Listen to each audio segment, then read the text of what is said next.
Este podcast é uma produção Reverber.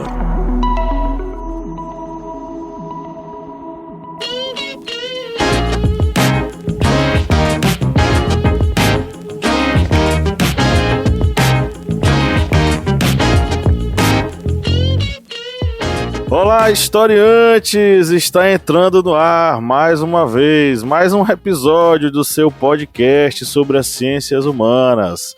É o podcast do Historiante, esse programete que produz história pública e fala sobre política, filosofia, cultura, etc. e tal, com muita disposição de lutar contra o império da ignorância. Eu sou o Pablo Magalhães e estou aqui acompanhado por ele, o homem mais próximo de Zeus, que conversa com ele, o senhor do Olimpo, através de raios, o senhor o senhor Felipe Monsanto.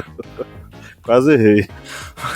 Bom dia, boa tarde, nem sei como é que é. Bom dia, boa tarde, boa noite. Que bom falar aos ouvidinhos de vocês novamente. A gente tá aqui, ó, conexão direta com Deus aqui, ó, um raio caindo aqui. A gente troca uma ideia com ele, beleza? Se alguém precisar de alguma coisa, só deixar lá no direct. Eu falei com Zeus, tá? Você mudou a com Zeus, religião. Com Deus, com tudo aí, com gente. Thor. A gente tem canal direto com qualquer entidade aqui, ó, sem preconceito nenhum. E também temos aqui o homem que montou um soviete na beira do Rio São Francisco para lutar contra o capitalismo, entre outras cositas mais, o seu Kleber Roberto. Eu tô falando com Tupã. Não é com Zeus. Tupã, justamente. E aí, pessoal, beleza? E dentro dessa luta aí contra esses ideais neoliberais do capitalismo, tá agora também, como disse, os Red Pills, que agora descobri, né, segundo como é que é, Tiago Schultz, que a mulher que fica muito tempo no banheiro tá atraindo um homem. Ou seja, a mulher não pode mais nem fazer suas necessidades, porque é é triste isso aí, viu? A mulher não pode ir no banheiro. Meu Deus do céu, bicho. O Campari foi longe demais. Meu Deus do céu. Credo. E também temos hoje aqui ele, o homem que enxerga tudo lá do alto, porque ele é o cara do Zero Águia, o senhor Eliezer Fernandes. E aí, pessoal, boa noite. Estamos aqui hoje de novo para compartilhar um pouquinho da nossa visão de vida com vocês aí. Falar o que a gente sabe e o que a gente não sabe, né? Porque esse que é o ser humano. O ser humano gosta de falar as duas coisas. É isso aí. Bom, estamos aqui hoje reunidos para trocar uma ideia sobre mais um assunto bastante importante para a sociedade brasileira, principalmente depois aí de algumas notícias que acabaram tomando conta dos noticiários dos principais jornais do Brasil e do mundo, que foi a descoberta aí de diversas pessoas em condições análogas à escravidão em algumas vinícolas do sul do país. Essas pessoas estavam lá trancafiadas e obrigadas a um trabalho em tudo análogo à escravidão, e aí levantou toda essa discussão sobre escravidão moderna. Particularmente para mim é algo até doloroso um pouco a mais, porque quem estavam lá trancafiados eram meus conterrâneos baianos nessas vinícolas, né? Bom, vamos tentar refletir sobre esse assunto, trazer algumas perspectivas, fazer uma análise bacana sobre esse tema, que é um tema extremamente importante, mas antes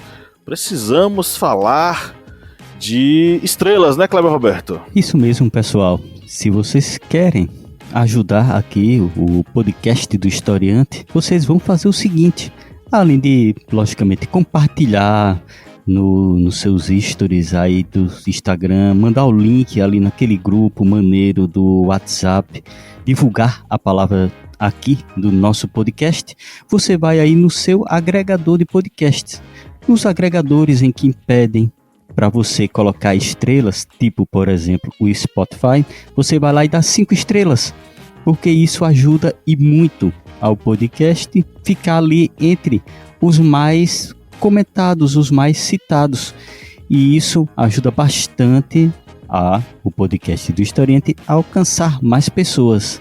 E lembre-se, cada linkzinho que vocês mandam a ler pode ser mais um ouvido que acaba sendo aqui agraciado com as nossas falas e com esse conteúdo. É isso aí. E tem notícia boa do nosso parceiro, né, Felipe Bonsanto? Exatamente. Enquanto a gente está conversando aqui, ó, eu tô na loja da Contexto aqui pela internet e usando sabe o que? O código promocional do nosso parceiro aqui com a Historiante. Se você gosta dos conteúdos que a gente traz para cá e dos livros da editora Contexto, você pode usar o nosso cupom que é Historiante20. Historiante por extenso e 20 numeral nas suas compras na loja da editora Contexto. Você garante até 20% de desconto nas suas compras.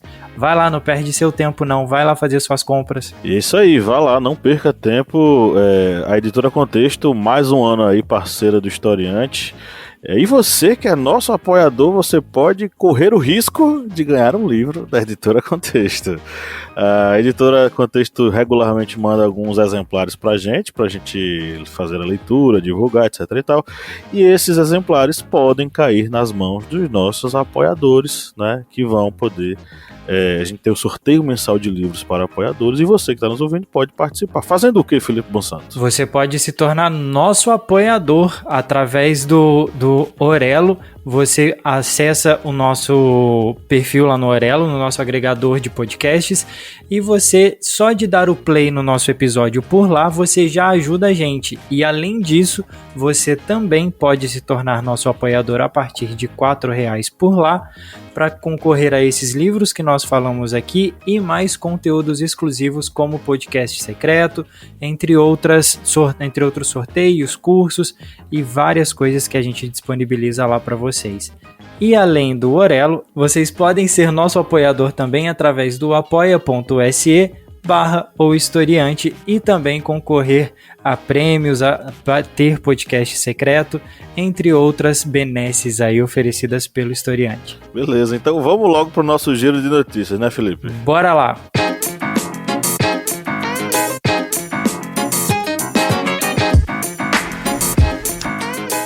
OIT, Organização Internacional do Trabalho. 50 milhões de pessoas no mundo são vítimas de escravidão moderna. A escravidão moderna está presente em quase todos os países do mundo e atravessa fronteiras étnicas, culturais e religiosas. Mais da metade, 52% de todos os casos de trabalho forçado e 1/4 de todos os casamentos forçados ocorrem em países de renda média ou alta. O número de pessoas em situação de escravidão moderna aumentou consideravelmente nos últimos 5 anos. Em 2021, 10 milhões de pessoas a mais estavam em situação de escravidão moderna em comparação com as estimativas globais de 2016. Mulheres e crianças continuam sendo desproporcionalmente vulneráveis. Esquerda marxista, a escravidão e as origens do capitalismo. Ao longo de toda a história, a escravidão adotou diferentes nomes e formas. Os proprietários e suas vítimas variaram consideravelmente de perfil, mas uma coisa permanece constante. Por maior que fosse a brutalidade envolvida, a escravidão sempre teve notórios defensores. Em geral, esses são oriundos das elites que delas se beneficiam. Aristóteles, brilhante filósofo de importância indiscutível, argumentava que manter um semelhante como propriedade era natural. Na primeira parte do seu clássico Política, o sucessor de Platão na Academia Ateniense dedica boa parte do texto à defesa da escravidão como algo positivo, não apenas para a sociedade como um todo, mas também para a pessoa escravizada. UOL. Casos notórios de trabalho análogo à escravidão no Brasil. Casos notórios de trabalho análogo à escravidão no Brasil. Situação de trabalhadores ligados a vinícolas gaúchas não é exemplo isolado. Relembre outros episódios de exploração que marcaram a história recente do país. O recente caso envolvendo mais de 200 trabalhadores resgatados em situação análoga à escravidão em Bento Gonçalves, na Serra Gaúcha, em meio à colheita de uvas que seriam utilizadas por famosas vinícolas, chamou atenção para uma triste realidade que ainda afeta milhares de pessoas no Brasil. E para fechar, Nexo, heranças da plantação e o trabalho escravo no Brasil contemporâneo. Isolados, endividados pela compra dos equipamentos de trabalho e custo de deslocamento, os trabalhadores resgatados chegam até esses locais através de aliciadores. Distantes de seu domicílio, eles são atraídos por condições supostamente vantajosas de trabalho, muitas vezes baseadas na pujança sazonal de diferentes cultivos agrícolas, alojamentos precários, escassez de alimentos e água, jornadas de trabalho extenuantes, vigilância armada, retenção de documentos, punições, ameaças, falta de pagamento dos salários são algumas das variáveis reunidas no Manual de Combate ao Trabalho em Condições Análogas à de Escravidão, elaborados por auditores fiscais do trabalho após anos de experiências em ações fiscais no território brasileiro. É com você, Pablo. Beleza, vamos para o nosso editorial.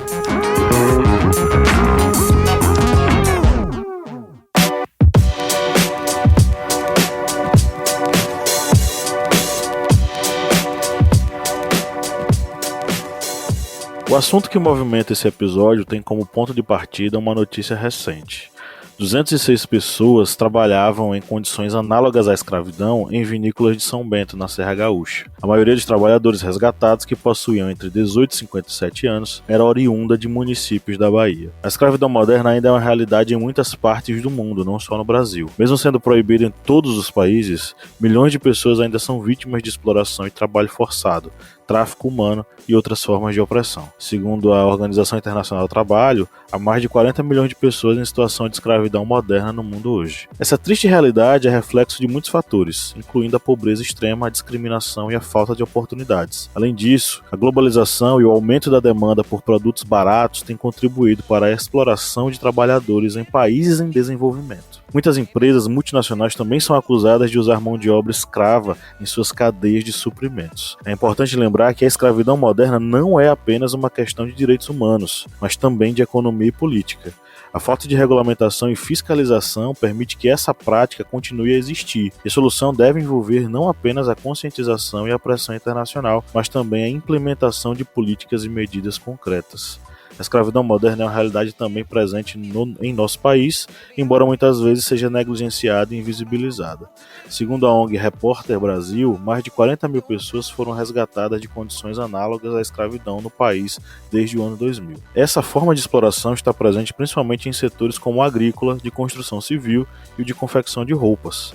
Muitos trabalhadores são atraídos com promessas de empregos e salários altos, mas acabam submetidos a condições degradantes, sem acesso a direitos trabalhistas básicos e sujeitos a dívidas crescentes. Além disso, o Brasil também é um importante destino do tráfico humano, especialmente de mulheres e crianças que são forçadas a trabalhar em condições desumanas ou exploradas sexualmente. Uma pesquisadora que aborda essa temática da escravidão moderna é Siddharth Kara, uma especialista em tráfico humano e escravidão contemporânea. Em seu livro Modern Slavery: A Global Perspective, Escravidão Moderna, uma perspectiva global em tradução livre, publicado em 2017, Kara examina a escravidão moderna em todo o mundo e apresenta estudos de casos sobre suas diferentes formas e consequências. Segundo a pesquisadora, abre aspas, a escravidão moderna é um crime hediondo contra a humanidade que ainda aflige o mundo hoje, tanto em países desenvolvidos quanto em desenvolvimento.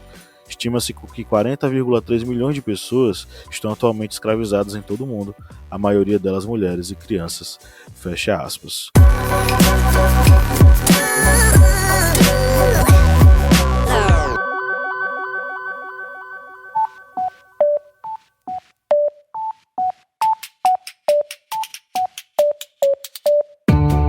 Me diga uma coisa, Lídia Verônica, qual é o melhor lugar para ouvir podcasts? O melhor lugar para ouvir podcast, pra mim, é na cama. Mas pra todo mundo, é o Orelo. Com certeza. Além de tudo, o Orelo nos remunera. Cada clique seu ajuda o nosso projeto a crescer. Então quer dizer que só de a pessoa ouvir, dar o play lá nos episódios, isso já nos ajuda? Nem precisa a pessoa pagar? Exatamente. Se você não pode ou não tem interesse em ser um apoiador, mas acha o nosso projeto legal, vai lá no Orelo e dá essa força pra gente.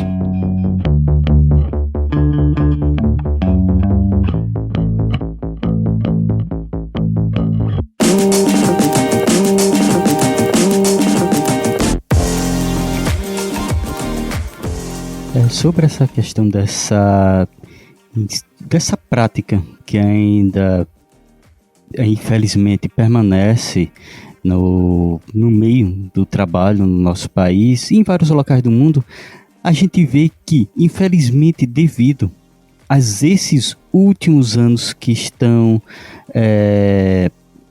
que ocorreram aí dos últimos governos, o governo Temer, o governo Bolsonaro, a gente vê que muitas autoridades tiveram dificuldades em fiscalizar essa prática.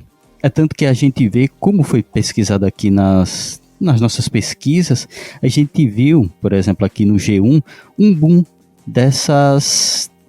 digamos, resgates de trabalhadores que estavam em locais que acabavam trabalhando em regime análogo à escravidão. Isso aqui tem até um gráfico aqui no G1 que mostra exatamente isso, que o número é recorde, aqui segundo a notícia no G1, sobre a questão dos resgates de trabalhadores que estavam em regime análogo à escravidão.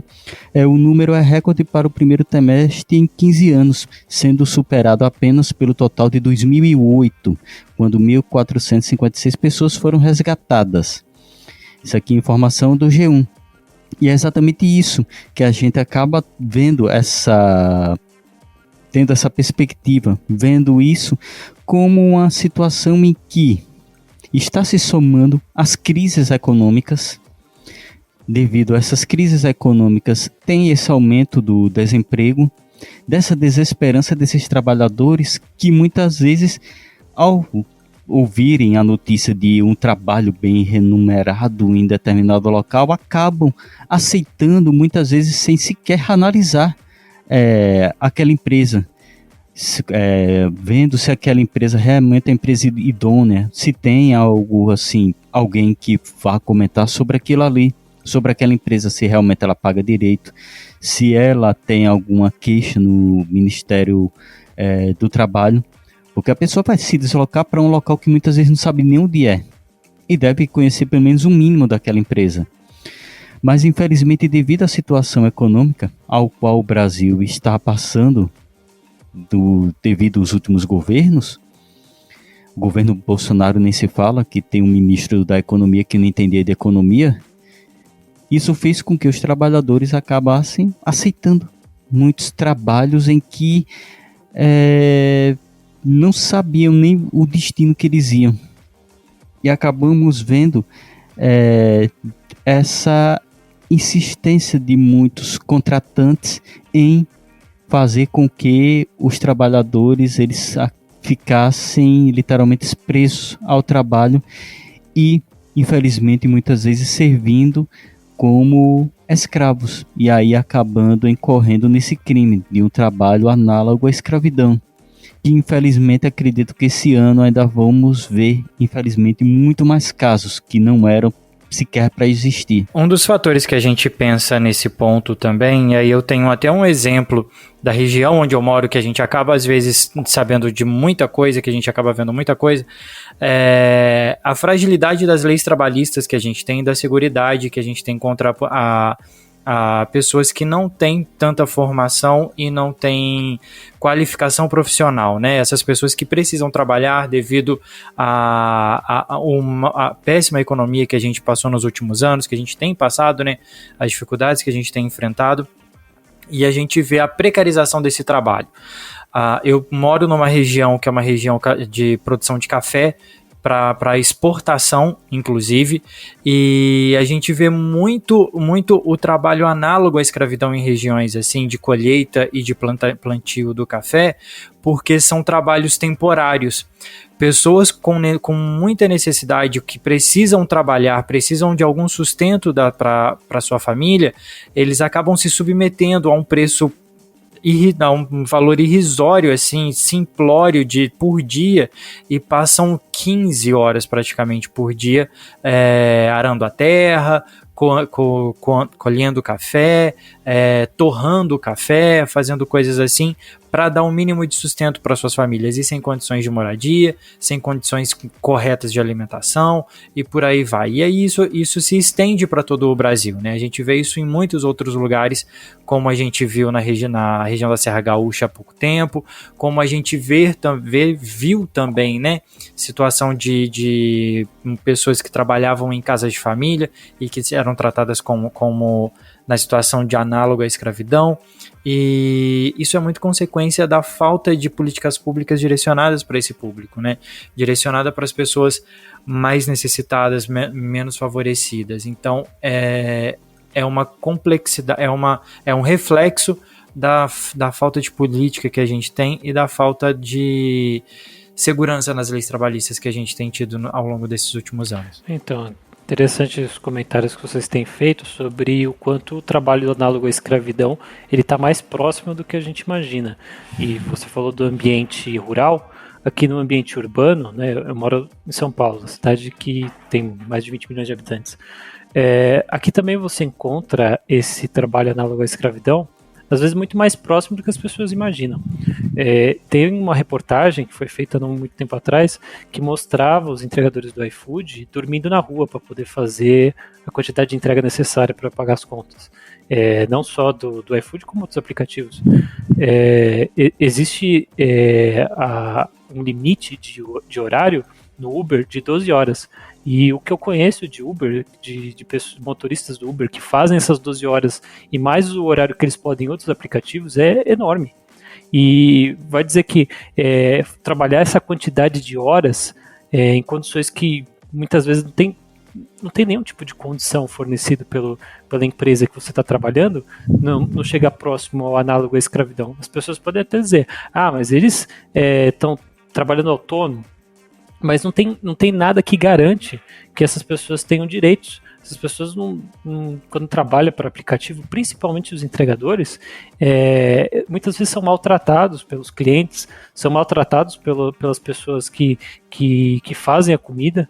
Então, aonde que vai parar isso? A pessoa ela entrega toda a sua dignidade para pagar as contas. Um outro exemplo em relação a quão próximo o trabalho análogo à escravidão, e aí realmente bem ao pé da letra, trabalho análogo à escravidão, foi o que aconteceu no Festival Lollapalooza há pouco tempo atrás. Tem uma matéria aqui da Agência Brasil, pela jornalista Elaine Patrícia Cruz, que fala sobre a fiscalização que foi feita pelo Ministério do Trabalho, que resgatou 5 trabalhadores, foram contratados como carregadores para o festival, para fazer carregamento de bebidas e outros materiais para o Festival Lollapalooza. E aqui na matéria deixa bem claro como que estavam as condições deles. Eles eram obrigados a dormir no local, nos pontos de estoque, em cima de pallets. A empresa não disponibilizava papel higiênico, sabonete, nenhum tipo de material de limpeza, de higiene pessoal. Eles tinham colchonetes que eles trouxeram de casa, os que não tinham dormia sobre pallet, papelão, madeirite, e eles trabalhavam entre 14 e 15 horas por dia, no máximo, né, entre 12 e 15 horas por dia, para receber R$130 por dia. Então, isso aconteceu há pouco tempo atrás, num festival que é considerado um dos maiores do país. Então, você vê que esse tipo de situação, em 2023, acontecendo diariamente em vários locais, é algo extremamente absurdo. Eu não tenho outra palavra para falar sobre isso. Eu fico indignado lendo esse tipo de notícia. Acredito que vocês também, porque é uma degradação da espécie humana de uma forma extremamente besta, sabe? Ridícula. Como o Pablo deixou bem claro ali na notícia que a gente estava lendo, existia pessoas que defendiam a escravidão, até foi citado o filósofo Aristóteles. Então sempre existiram pessoas que defendiam a escravidão, mas como que essas pessoas podem se chamar seres humanos?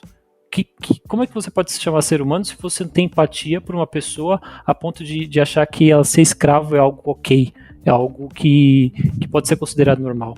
Eu acho que esse tipo de debate, o básico, né, sobre empatia com o seu próximo, não existe quando você vê esse tipo de situação. As pessoas só ficam chocadas, mas esquecem de pensar, cara, isso aqui é algo desumano, isso não deveria estar acontecendo, de forma alguma. É uma coisa que, assim, você mencionou a questão do Lollapalooza, e choca ainda mais esse contraste. Enquanto pessoas estavam sendo submetidas a um trabalho análogo à escravidão, milhares e milhares de pessoas estavam na frente dos palcos curtindo tranquilamente. Não que elas fossem culpadas, mas eu acredito que falta justamente essa conexão entre vou consumir determinado produto. Como é que esse produto vem sendo feito? Mas aí vem toda aquela discussão sobre o fetiche do consumo, quando as pessoas elas simplesmente esquecem de todo o processo de construção daquilo que elas consomem e elas querem consumir apenas aquela coisa que lhe dá status, que lhe dá prazer, desconsiderando todo o processo. Quem foi que trabalhou? Quem foi que montou? Quem foi que fez? Como é que será que fez? E as notícias são chocantes. Tem uma notícia aqui que é da UOL, que diz o seguinte: vítima de trabalho análogo à escravidão comia resto de alimento dos porcos. Um homem de 51 anos, resgatado em situação de escravidão, mediante uma denúncia anônima, os órgãos públicos foram resgatá-lo, né? E o cara vivia preso em condições precárias de higiene, se alimentava da lavagem dos porcos. Isso aconteceu em Nova Iguaçu, né, no Rio de Janeiro, e o proprietário diz que ofereceu trabalho em troca de abrigo, como se isso fosse uma paga para o trabalho que o cara fosse fazer, né? Então, permeia as relações humanas, mas principalmente permeiam as relações humanas de trabalho em nosso país, todo aquele recorte racial que a gente não soube lidar e não resolveu em relação ao nosso passado escravocrata, né? E as notícias de novas descobertas de locais onde pessoas estavam sendo submetidas a trabalho escravizado continuam chegando. Na mesma Agência Brasil já tem notícia aqui de mais 56 pessoas que foram libertas, que estavam submetidas a trabalho escravizado na cidade de Uruguaiana, né? E aí tinha gente dos 14 aos 50 e tantos anos. Nesse caso aqui, 10 dessas pessoas tinham entre 14 e 17 anos. Elas trabalhavam em fazendas de arroz em 2 instâncias, em Santa Adelaide e São Joaquim, lá na cidade de Uruguaiana, né?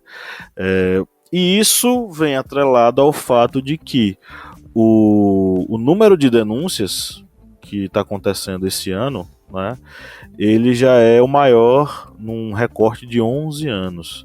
O recorde tinha sido em 2012. 2022 já se aproximou do patamar de 11 anos atrás, né? 2022 em relação a... está contando aqui como 11 anos, acho que já está complementando já 2023. Porque em 2012 foram 2.775 resgates. O ano de 2022 já passou desse patamar, né? Segundo o Ministério do Trabalho, a alta no número de pessoas resgatadas é de 124% este ano em relação aos primeiros 3 meses de 2022. Isso, por um lado, é algo positivo, porque estamos conseguindo resgatar essas pessoas. E tem um ponto negativo: o trabalho escravizado continua acontecendo, ele não acabou, por mais que a gente esteja combatendo, né? Eu mencionei no editorial como é que é o nome dela mesmo? Siddharth Kara, né, que pesquisa sobre essa questão do tráfico humano e fala também sobre a escravidão moderna, né? Tem um autor que acho que é conhecido dos nossos ouvintes e acho que os meus colegas já leram, que é o Eduardo Galeano. Vocês já leram o Eduardo Galeano, né, minha gente, ou não? Sim, sim. Eu não. Também não. Ele não é historiador, ele é jornalista, mas a gente acabou lendo esse livro algumas vezes, né? Chama As Veias Abertas da América Latina. Ele é de 1971 e o Eduardo Galeano ele se debruça sobre algumas contradições do nosso continente, né? Ressaltando todos os problemas que nós vivemos por conta de vivermos na periferia do capitalismo e sermos um espaço de colonização e destruição e exploração que os europeus resolveram utilizar. Ele fala, já em Veias Abertas da América Latina, ele já fala sobre essa questão da escravidão moderna, olhando para a Latinoamérica em processo colonial, né? Ele fala ele tem um trecho que fala o seguinte, especificamente: a terra é um dos principais objetos de desejo dos nossos senhores, que com a ajuda de monopólios financeiros internacionais transformaram as plantações em novas fábricas de escravos. Em muitos países da América Latina, a escravidão moderna é uma realidade cotidiana para milhões de trabalhadores rurais, que são forçados a trabalhar em condições desumanas por salários baixíssimos. E aí vem o recorte, não só os rurais, mas também os urbanos. Eu acho que foi Catiane quem falou em um episódio anterior aqui do podcast sobre a presença de bolivianos em São Paulo, não é, Eliezer? Um número muito grande de bolivianos trabalhando principalmente na indústria têxtil em condições em tudo análogas à escravidão, né?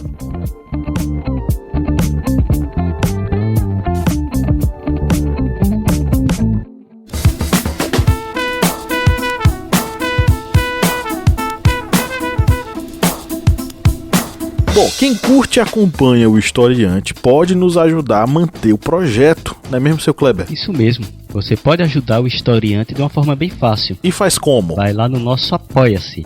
O link é apoia.se/historiante. E além de estar contribuindo com o Portal Historiante, você também vai ter uma série de vantagens, como fazer parte do nosso grupo secreto no Facebook, fazer parte também do sorteio mensal de livros. Olha só quantas vantagens para você. E tudo isso a partir, olha só, de R$4, que não dá nem para pagar meio litro de gasolina nesse ano agora de 2022. É tão pouco para você, mas é muito aqui para o Historiante. Vá lá no nosso Apoia-se e contribua. É isso aí, o link tá na descrição desse episódio.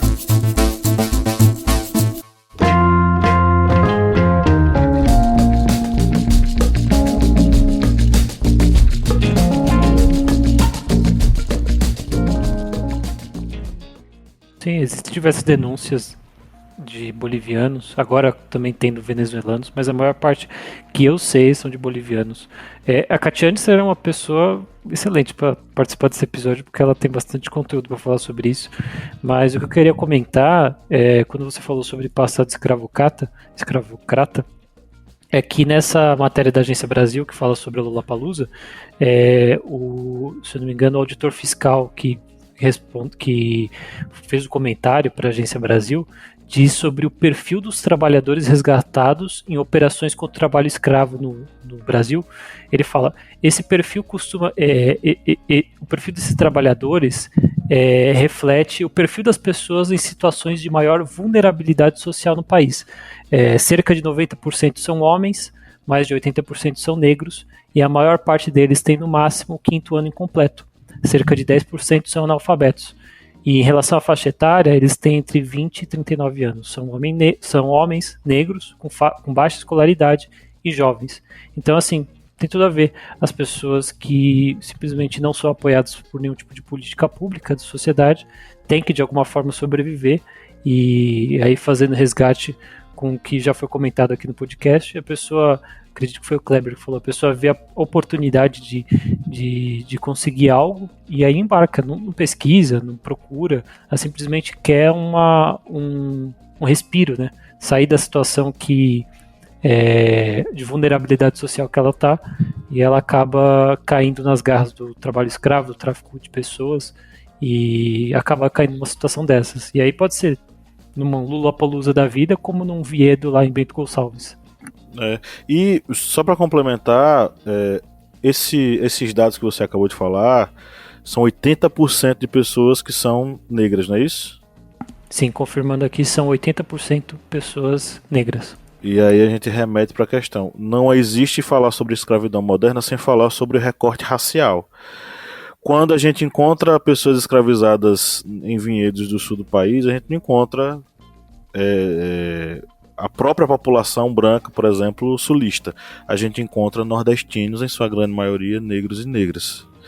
Quando a gente fala no Lollapalooza, possivelmente também lá, a maioria de pessoas, homens e talvez mulheres, mas nesse caso carregadores, né, homens, pretos ou pardos, não dá para fugir do recorte racial.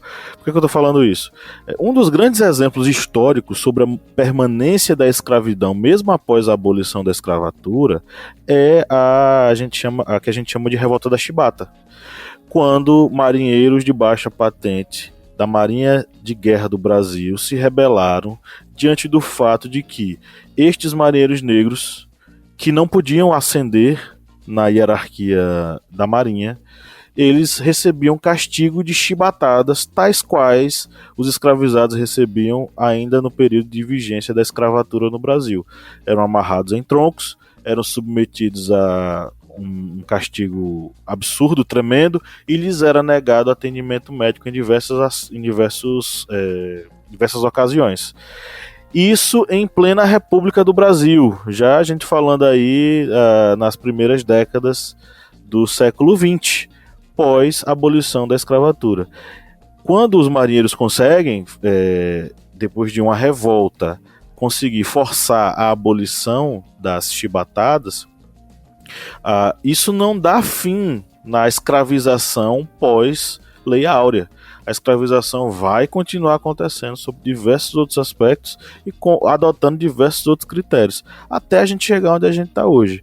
No Brasil, e aí carece de a gente fazer uma pesquisa mais aprofundada, mas arrisco dizer que no Brasil quase que 99% dos casos de escravização se dá com negros e negras ou imigrantes bolivianos, venezuelanos e de demais países considerados por essa classe média elite branca brasileira como inferiores, e nordestinos e nortistas em sua grande maioria, sabe? Então é um recorte racial que não dá para perder de vista, muito porque a gente fala de um país que é marcado, recortado por relações escravocratas. Mas eu queria passar a bola para vocês. E aí, meus amigos, o que vocês acham desse assunto? É uma coisa que eu achei bem interessante no final dessa sua fala, Pablo, com relação a essa questão. Realmente, a pessoa analisando bem, você não vê, por exemplo, ameaça de trabalho análogo à escravidão para os refugiados, por exemplo, da Ucrânia. Você não chega nem perto assim de ouvir um comentário sobre isso. Agora, com relação a venezuelanos, bolivianos, haitianos, até mesmo da imigração interna, nordestinos, nortistas, aí a gente vê bastante, porque infelizmente dentro da nossa sociedade esse recorte, racial, ele ainda é muito flagrante. E sempre vai, infelizmente, eu não vejo assim uma ideia de que a nossa sociedade vai começar a eliminar esse traço, porque isso já vem desde a nossa o nosso mau processo de abolição da escravatura, como a gente já trouxe aqui em vários podcasts, minipédias falando sobre isso, que o processo de abolição da escravidão no Brasil foi um processo longo, um processo em que houve várias leis, lei do ventre livre, sexagenários, várias leis que acabaram retardando o que já era para ter sido para ocorrer antes, o que era para ter sido feito antes. E isso fez com que o processo fosse lento. Quando se tem a Lei Áurea, em 1888, simplesmente dá esse corte, não tem mais, só que a população negra escravizada simplesmente foi deixado, como diz o ditado, a Deus dará. Não teve uma reforma agrária, pelo contrário, a Lei de Terras tentava evitar isso, evitar que ex-escravizados conseguissem acesso à terra. Ocorreram muito mais leis para perseguir a população que saiu da escravidão. E tudo isso acaba se refletindo até os dias atuais na nossa sociedade. E esse ponto que você falou, exatamente no final da sua fala, Pablo, foi algo que assim a pessoa dá aquele estalo, que a gente vê realmente isso. Que infelizmente esse trabalho análogo à escravidão, que não era nem para acontecer, e nem, digamos, em nenhuma, vamos botar aí entre aspas, raça, não deveria ocorrer, mas infelizmente está ocorrendo e sempre trazendo esse traço de visão racista, de inferiorizar o negro, o nordestino, o nortista, o imigrante de país pobre. A gente infelizmente vê esse traço ainda muito presente na nossa sociedade. Sobre esses imigrantes que o Kleber falou a respeito dos venezuelanos, bolivianos, enfim, a gente percebe muito que a gente tem... que é muito criticado, né, o processo migratório deles para o Brasil, alguma coisa assim, e como eles terminam com a falta de oportunidade e aonde eles acabam tendo que buscar socorro, tendo que buscar o mínimo de sobrevivência possível para eles, né. Ainda nessa fala do Kleber, uma coisa que me chamou muita atenção e que me faz pensar nos dias atuais é a necessidade de cada vez mais as políticas públicas de inclusão para negros e para pessoas mais carentes, né, pessoas menos favorecidas. Nos governos Lula, no primeiro e no segundo governo Lula e até no governo Dilma, a gente viu o desenvolvimento e o crescimento de várias políticas públicas que desse acesso a essas pessoas e que desse um mínimo de possibilidade para que se competisse no mercado de trabalho, né? E aí a gente teve cota para as universidades, a gente teve programas educacionais como o FIES, como o ProUni, entre outros, a gente teve acesso à saúde, à Bolsa Família, enfim. Programas como esse são extremamente necessários para que essas pessoas tenham um mínimo de condição, tenham um mínimo necessário para tentar sobreviver ou tentar buscar uma ascensão social, para que elas tenham pelo menos dignidade para poder lutar e ter condições de tentar ascender. Isso é uma forma de restaurar o passado e restaurar todo o processo que a gente viveu ao longo do último século, ao longo dos últimos séculos com a escravidão? Não é. Mas é um start, é um começo que a gente tem para poder tentar minimizar isso. Mas, infelizmente, com a ascensão da extrema-direita no Brasil nos últimos anos e com o golpe a partir de 2016, a gente retrocedeu muito com isso. E é onde a gente consegue ver e a gente passa a descobrir muito o crescimento e a volta, né, de pessoas se submetendo e vivendo, né, com um trabalho análogo à escravidão. Pois é, tem um documentário que eu assisti esses dias, eu até coloquei aqui como uma das minhas sugestões. É um documentário que está disponível no YouTube e que ele é uma amostra sobre esse trabalho de recuperação de pessoas que vivem em trabalhos análogos à escravidão. É um documentário chamado Precisão. Eu não vou me aprofundar muito nele não, eu só queria mencionar uma coisa que me chamou muito a atenção, que foi o seguinte: os servidores, né, dos órgãos de proteção às pessoas, aos trabalhadores, eles vão de local em local onde essas pessoas estão jogadas, né, para trabalhar, e eles vão perguntando sobre, bom, quais são os seus instrumentos de trabalho, o que é que você usa? Aí eles vão falando, né, eu uso essa bota aqui, eu uso essa enxada, eu uso essa foice. E aí eles perguntam, esse material foi dado para vocês pelo seu patrão? Aí eles falam, não, esse material eu que tive que comprar. O patrão trouxe junto com a nota fiscal e abateu no valor que eu ia receber o valor desses materiais. Aí mais pro fundo eles viam a comida, né? Uma despensa com sacos de comida, arroz, feijão, macarrão, as carnes penduradas lá e tal. E essa comida, vocês receberam do seu patrão? Aí eles também não.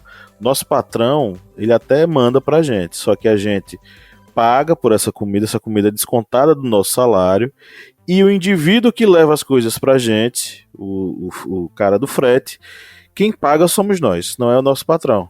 Então, além de serem escravizados, além de terem que trabalhar em condições absurdas, animalescas, eles ainda têm que pagar pela sua sobrevivência ali. Ou seja, o seu salário ele é totalmente reduzido ao quase nada, né? E essas pessoas elas são resgatadas nesse processo e tal. Eu fico lembrando de que esse tipo de tática ele não é uma tática nova. Tem um documentário sobre um filme que não aconteceu, chamado Cabra Marcado para Morrer. Eu não vou lembrar o nome completo do diretor, mas eu acho que é Eduardo Coutinho. Esse documentário fala sobre um grupo de camponeses que tinha se organizado para questionar a exploração que sofriam em um engenho no interior, salvo engano, da Paraíba. Isso mesmo, Eduardo Coutinho. Isso. E aí eles tem várias coisas que eles reclamam. Uma delas é o fato de que todo o dinheiro deles ia ficar na bodegazinha que tinha lá no engenho, que era o único local em que eles podiam comprar comida, e praticamente toda a grana deles, todo o dinheiro que era apurado por eles por trabalharem no engenho, ficava na bodega, que era praticamente uma extensão do próprio dono do engenho. Ou seja, o dinheiro acabava voltando para o próprio dono do engenho. Ele pagava o salário, esse salário era totalmente consumido na bodega com comida, e essa bodega era do próprio dono do engenho. Então o cara continuava enriquecendo e enriquecendo às custas desses trabalhadores que se encontravam em situação de escravidão, né? Bom, meus amigos, para encerrar, antes a gente ir para as nossas indicações, vocês querem falar mais alguma coisa? Eu só ia complementar isso que o Pablo estava falando, que muitas das vezes essas pessoas que têm que pagar para trabalhar literalmente, elas não conseguem sair dali, fugir, alguma coisa assim, porque em muitos casos os documentos pessoais dessas pessoas ficam restritos a esses chefes, né? E assim, eles não têm condição nenhuma de sair, de fugir, algo assim, numa tentativa de busca de socorro, ou tentarem fugir para algum lugar de segurança, alguma coisa assim, e é muito complexo, né? Só complementando que essa questão do trabalho análogo à escravidão, que infelizmente é algo que vai ser muito recorrente em nossa sociedade, infelizmente, porque enquanto não for resolvido todos esses problemas sociais que acabaram se acarretando durante os maus governos, os 6 últimos anos de desastre, de inibição da fiscalização, do desastre econômico, enquanto não for solucionado isso, muitas outras pessoas elas vão acabar se iludindo com essas propostas de trabalho em locais remotos, em locais que as pessoas não sabem nem onde ficam porque, como dito anteriormente, a dificuldade econômica vai levar essas pessoas a correrem esse risco. E, infelizmente, isso ainda vai continuar a ser feito por pessoas de má índole, criminosos, que vão se aproveitar do desespero destas pessoas para continuar a cometer esses crimes.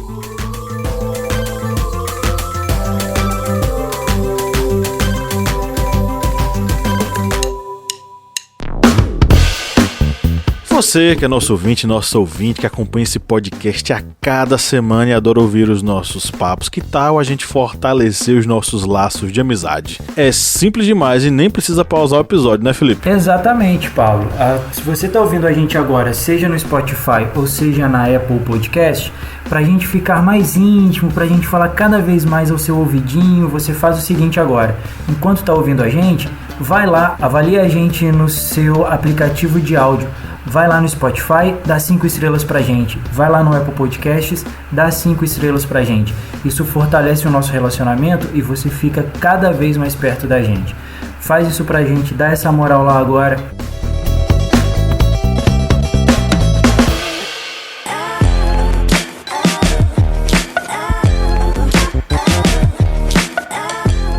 Bom, então vamos para as nossas indicações.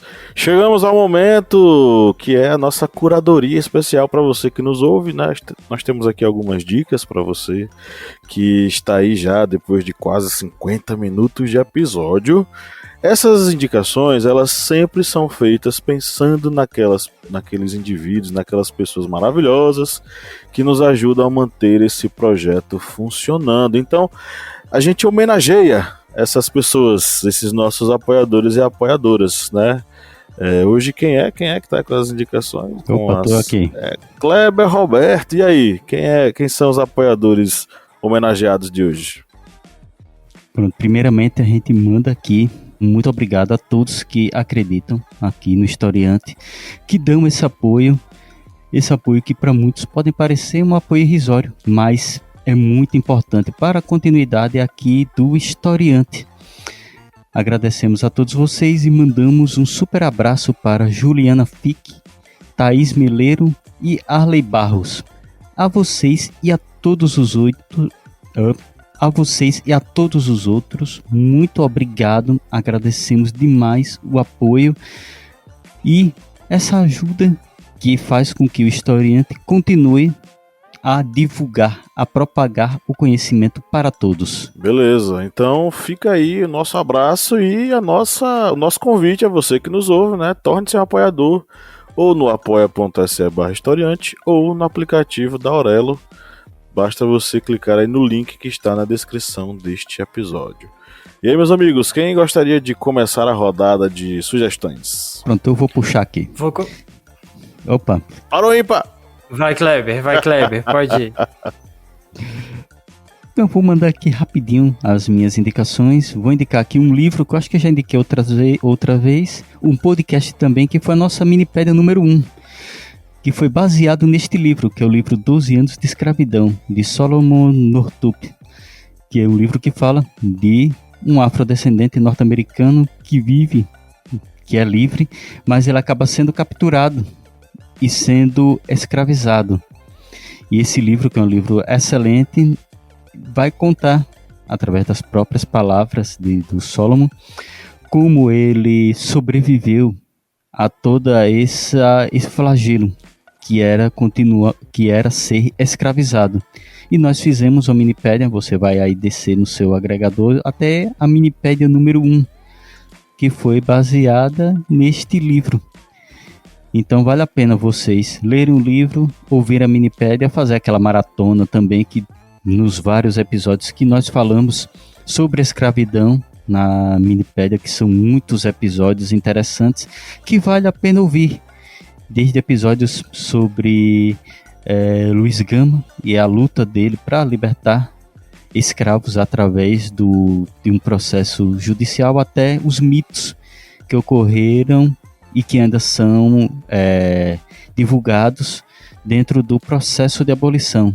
E temos muitas outras minipédias baseadas neste terrível período da nossa história, que era o período da escravidão, mas que não pode ser esquecido, e por isso vocês podem adquirir mais conhecimento através destas minipédias.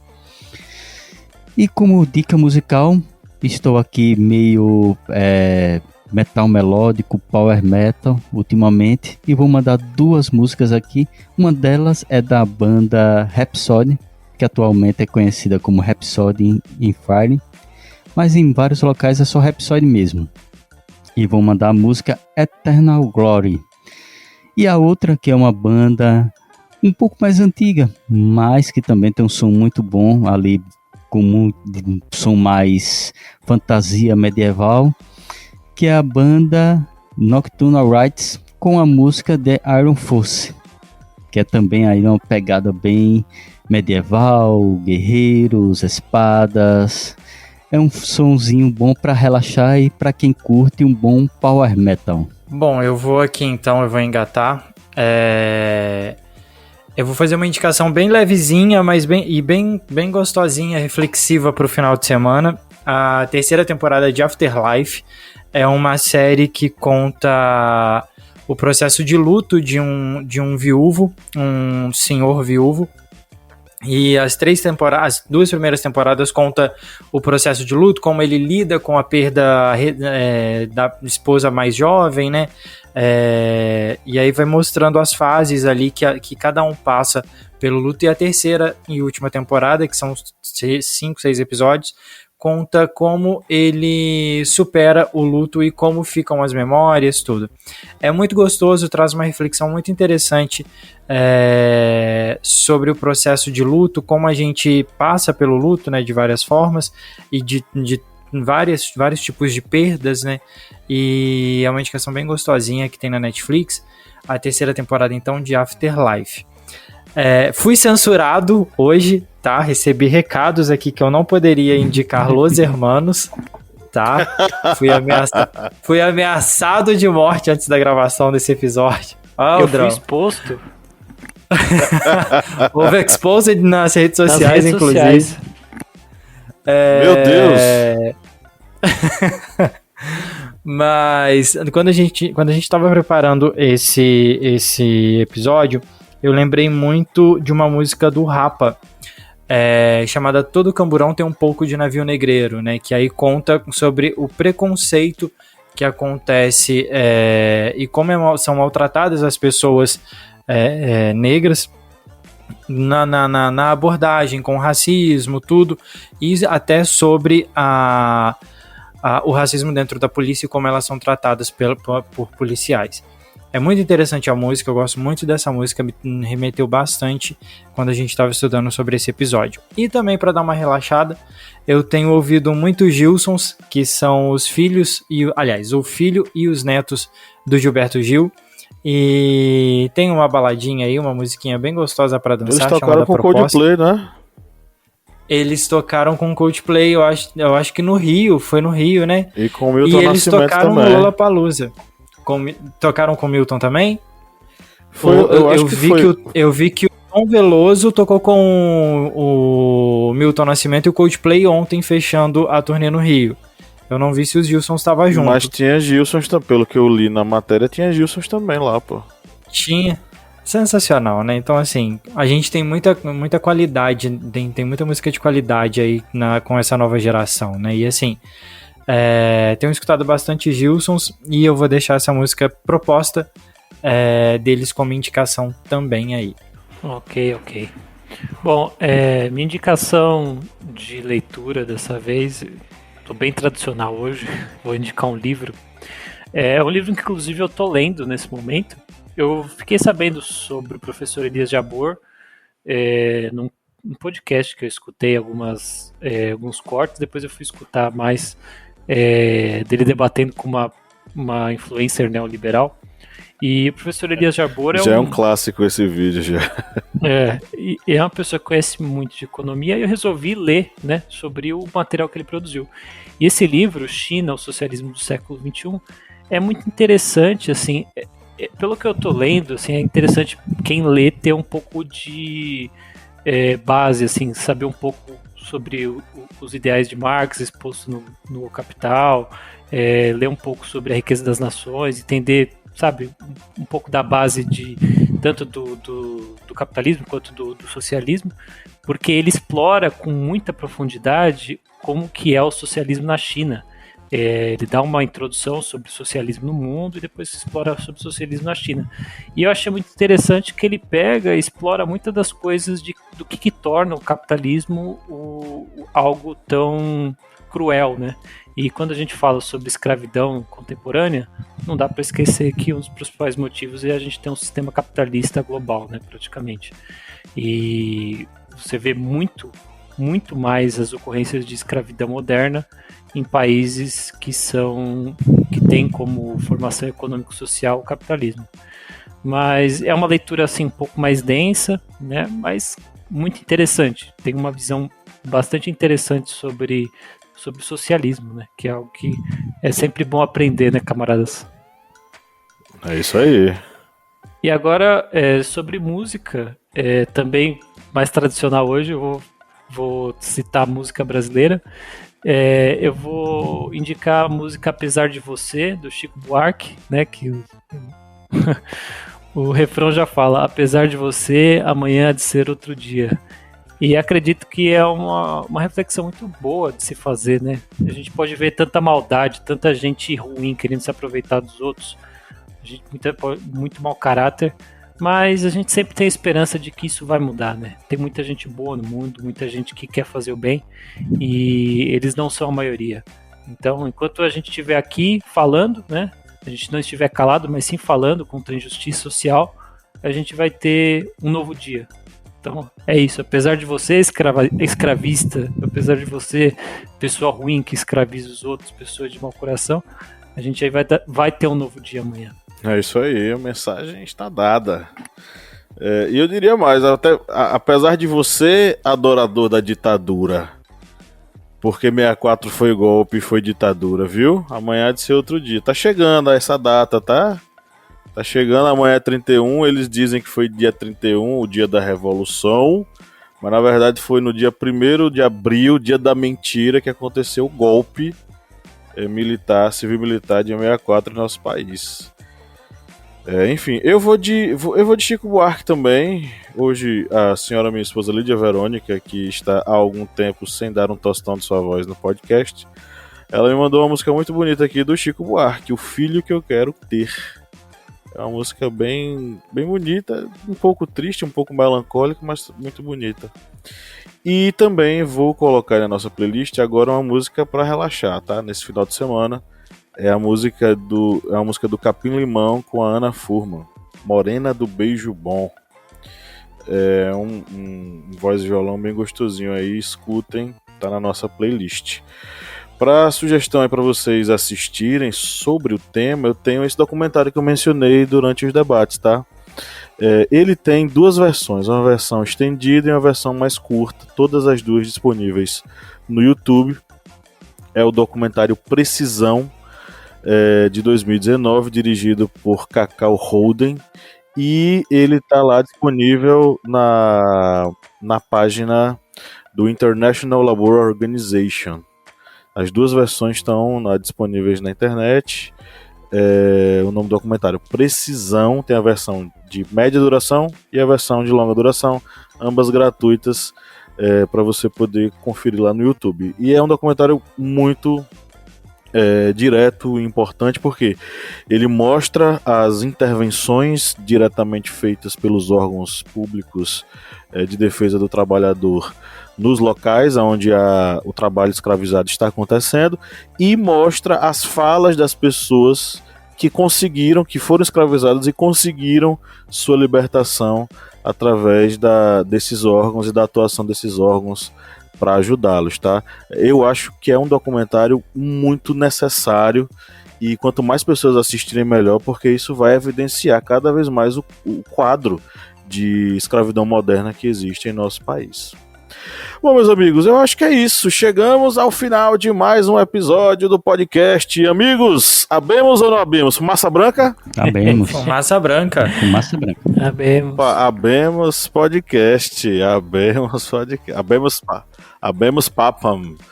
Então é isso, chegamos ao final de mais um episódio. Eu queria agradecer a você que acompanhou esse podcast até o finalzinho. E saiba que é pra você, pensando em você, que a gente produz esses episódios, tá? Pensando em você, que dá o tchau coletivo aqui juntinho com a gente, com os fonezinhos de ouvido conectados. Eliezer, meu amigo, brigadão, viu? Obrigado. Eu vou dar tchau em Yorubá. Eu aprendi com um colega de trabalho. Aí sim, hein? Como é que é tchau em Yorubá? Odabo. Odabo? Sim. Pronto, então todos nós hoje daremos um tchau em Yorubá. E aí, vocês topam? Bora. Como é que é? Odabo? Odabo. Ok, então muito obrigado pela sua audiência, pela sua paciência. Um grande abraço, e no 3 vamos dar o nosso tchau coletivo. 1, 2, 3. Odabo!